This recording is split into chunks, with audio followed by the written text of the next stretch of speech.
আসসালামু আলাইকুম। আশা ও বিশ্বাস সবাই ভালো আছি। আজকে যারা নতুন ডিরেক্ট সেলিং সিস্টেমে জয়েনিং হয়েছেন তাদের নিয়ে কিছু কথা বলবো। যে আসলে যারা নতুন জয়েনিং হয়েছেন এবং এখানে কাজ করার পরিকল্পনা করছেন, তো তাদের ক্ষেত্রে ৩ টা বিষয় মাথায় রাখতে হবে। এই ৩ টা বিষয় আপনাকে মাইন্ডসেট করতে হবে। নাম্বার 1 সেটা হলো ধৈর্য। ধৈর্যটা আপনার মাইন্ডসেট রাখতে হবে। কারণ এখানে আপনি আসলেন, জয়েনিং করলেন, ২-৩ মাস বা ১ বছরের মধ্যে সফলতা অর্জন করবেন তা কিন্তু নয়। এখানে অবশ্যই আপনাকে একটা সময় নিতে হবে।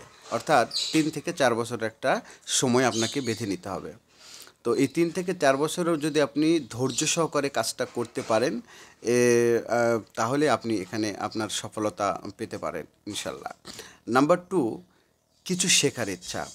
দেখুন, আপনি যে কোনো প্রফেশনেই বা বিজনেসে যান না কেন, আপনার শিক্ষার মাধ্যমেই কিন্তু ওখানে আপনাকে ডেভেলপ করতে হয়।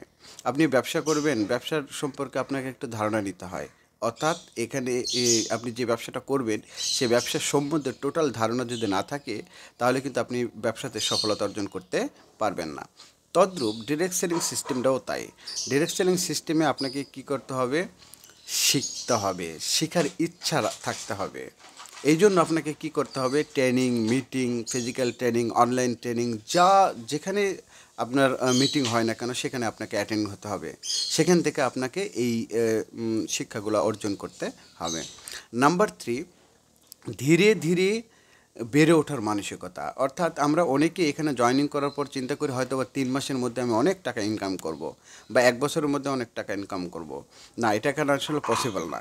এখানে যেহেতু একটা লং টাইম বলতে আপনি ৩ থেকে ৪ বছর, এই একটা সময়টা যদি আপনি নেন, তাহলে এই সময়ের মধ্যে আপনাকে ধীরে ধীরে, অর্থাৎ আপনি খুব দ্রুত উঠতে গেলে কিন্তু এখানে উঠতে পারবেন না। যখনই দ্রুত উঠতে যাবেন তখনই কিন্তু আপনার মাইন্ডসেট একটা আসবে, ইনভেস্ট করার মাইন্ডসেট আসবে।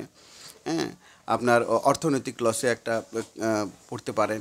তো সেই ক্ষেত্রে ধীরে ধীরে মানসিকতা, দ্রুত ওঠার যে পরিকল্পনা বা চিন্তা, এটা মাথা থেকে ঝেড়ে ফেলে দিতে হবে।